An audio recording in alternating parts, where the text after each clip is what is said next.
The ancient world.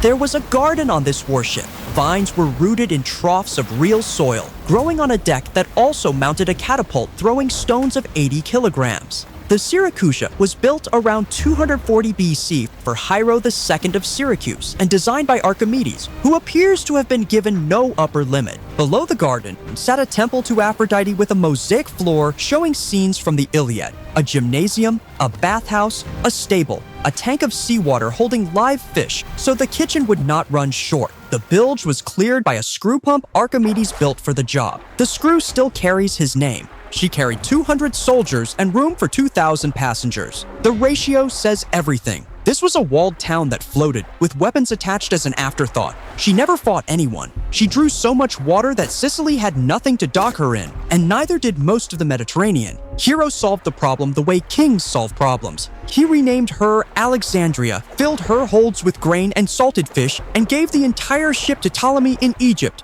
No wreck has ever been found. Not a rib, not a plank. Everything written here comes from one description by a man called Moschyon, quoted 400 years later by Athenaeus. The largest warship of the ancient world sailed once, as a delivery, and then straight out of the record. The Middle Ages. Song China put warships on the water that moved with no wind, no current, and no oars. The paddle wheel warship was driven by men walking inside the hull. Treadmills turned axles, axles turned wheels mounted along the sides, and the ship advanced regardless of what the weather was doing. In 1134, the deputy transport commissioner of Zhejiang, Wu Ge, had them built with 9 wheels, others with 13, and some with 12 on each side. The rebels holding the Dongting Lakes did not invent any of it. Yang Yao's men captured the engineer who built them, then built bigger ones. Imperial ships arrived under sail into water where wind meant nothing, and got run down by boats that could pick a direction and keep it. Then UFA worked out what the wheels could not survive. In 1135, he had rotten logs and cut floating weed dumped into the water upstream, and waited. The weed fouled the wheels. The logs jammed what the weed had missed. A navy that could ignore the wind could not ignore vegetation, and once the ship stopped moving, they were large wooden boxes full of exhausted men.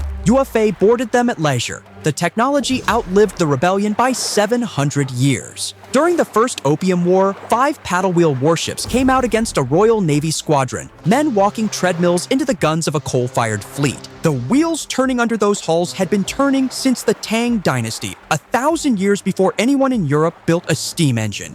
The early modern age. Warships do not have roofs. The Gaelbuxen had a roof, and the roof was covered in iron spikes. Korea built it in 1592 to a design overseen by Na Dai-yong, and Admiral Yi Sun-sin took it to war the same year. From the side, it read as a low-armored shed with oars. The bow carried a carved dragon head vented for smoke, giving the impression of an animal that had been fitted with artillery. Roughly 100 feet long, 70 oarsmen below, 60 marines above, guns firing through ports on every face, including the front. The roof was the whole idea. Japanese doctrine in the Imjin War was to close, grapple, and board, and Japanese soldiers were exceptional at fighting on decks. The turtle ship removed the deck. There was nowhere to land, nothing to stand on, and anyone who tried it found spikes. At Angolpo, the Japanese lost 59 ships. Nobody found the counter to it inside the war. The one thing everybody knows about the turtle ship is the part with the least evidence behind it. It gets called the world's first ironclad constantly. Yi's own war diary and his nephew Yi Bun's account both describe iron spikes and a planked wooden roof, and neither mentions iron plating. Neither does the prime minister who cataloged the war. 6 tons of iron would have been a lot to leave out for a commander who logged shortages of everything else. Vasa carried 64 guns on 2 gun decks, on a hull too narrow to hold them up. Gustavus Adolphus had asked for exactly that, and his shipwrights built exactly what the king asked for. On the 10th of August 1628, Vasa left Stockholm on her maiden voyage with crowds along the shoreline and foreign ambassadors watching from the quay. A gust caught her. She heeled. Water came in through the open lower gun ports, and she sank about 1,300 meters from where she had started. Around 30 of the 150 aboard died. The inquiry found nobody at fault. It was the only finding available, given that the man who specified the guns was the king. The Age of Sail.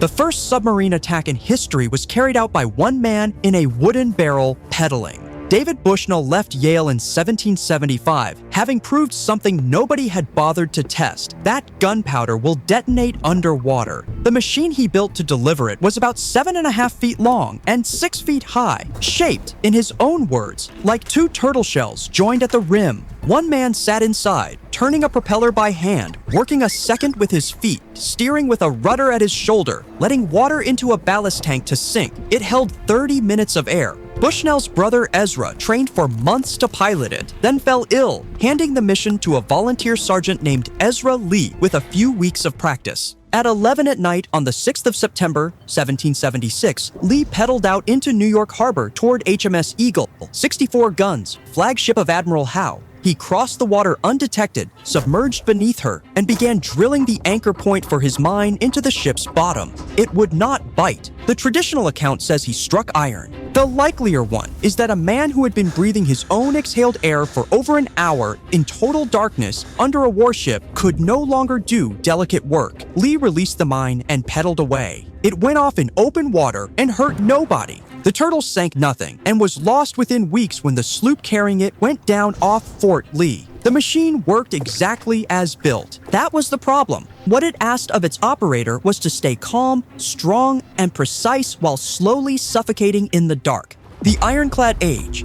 The Novgorod was circular, not a rounded hull, not a broad beam. A circle, 101 feet across, the same width in every direction. In 1868, a Scottish shipbuilder called John Elder published a paper arguing that a wider hull could carry thicker armor on a shallower draft. Admiral Andrei Popov read it and took the idea to its limit. Russia needed heavy guns floating in the shallows off the Black Sea coast, and a round bottom carries enormous weight on almost no draft. The Navy approved his drawings in December 1869 and put her in the water in 1873. She displaced roughly 2,500 tons and drew 13.5 feet. 6 engines drove 6 propeller shafts. 2 11-inch guns sat in an open barbette at the center, throwing shells of 222 kilograms. She looked like a floating dinner plate with artillery in the middle, and the story started immediately. The most famous comes from Fred T. Jane, who wrote that she went up the Dnieper without trouble, turned for home, and was caught by the current and carried out to sea, spinning helplessly, every man aboard too dizzy to stand. Firing her guns, the story goes, rotated the whole ship.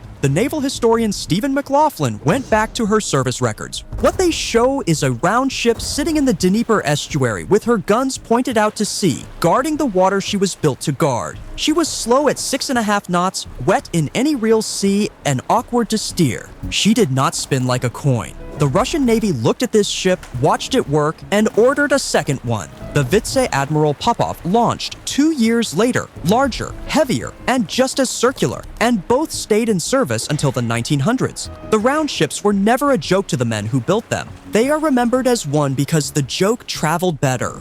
World War I.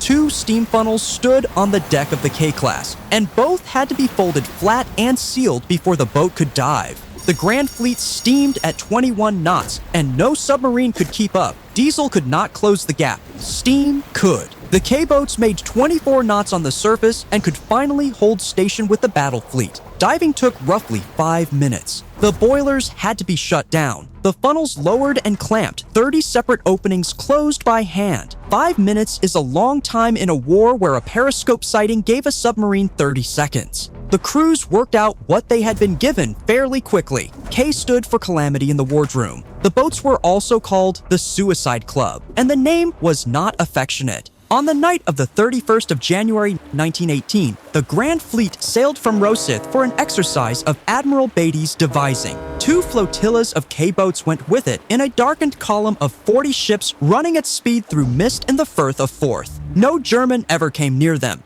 K-14 jammed her helm and turned out of line. K-22 hit her. The cruiser, inflexible, then hit K-22. The flotilla ahead turned back to help, putting it head-on into the outbound 12th flotilla. And its cruiser, Fearless, struck K-17 at near full speed and cut her open. K-17 went down in about 8 minutes. K-4 was rammed by K-6 and sliced nearly in half, and she sank with every man aboard. Survivors from K-17 were in the water when the battleship squadron's destroyers came through at speed and could not see them. The whole thing took 75 minutes. 2 submarines sunk, 3 were badly damaged, and 104 men died. 55 on K4, 47 on K17, and 2 on K14. There were court-martials. The transcripts went into a locked file and stayed shut for 70 years. When the file finally opened in the 1990s, almost every man who could have described that night was already dead. World War II. 2 8-inch guns sat in a pressure-tight turret on top of Surcouf, the caliber of a heavy cruiser, mounted on a submarine. She was launched in 1929 and was named for a Napoleonic privateer. 361 feet long, over 3,000 tons on the surface, the largest submarine in the world for the next 15 years. 600 rounds below for the guns, 10 torpedo tubes. A watertight hangar aft holding a small Besson floatplane was craned into the water to spot targets for her. The idea was commerce raiding. She would surface, outgun anything escorting a merchant convoy, take the crews aboard, and sink the ships. All of it was built for a kind of war that did not arrive. France fell in 1940. Surcouf reached Plymouth, was seized by the Royal Navy in an operation that killed men on both sides, and handed to the Free French. Her captain, Georges Louis-Nicolas Blaison, spent the war being sent places where nobody had a job for the largest submarine ever built. In February 1942, she was ordered to Tahiti by way of the Panama Canal. On the night of the 18th, she was somewhere north of Cristobal, and after that, there was nothing. The accepted explanation is that the American freighter Thomson Lykes ran her down in the dark. The freighter's crew reported striking something submerged and reported it honestly. The damage to her bow was too light to have come from a 3,000-ton submarine. Free French headquarters in London announced the loss on the 18th of April 1942. 130 men, 4 of them Royal Navy. She was the largest submarine afloat, she carried her own air force, and she was built to fight a war of gentlemen raiders that had ended before her keel was laid. Nobody has ever found her.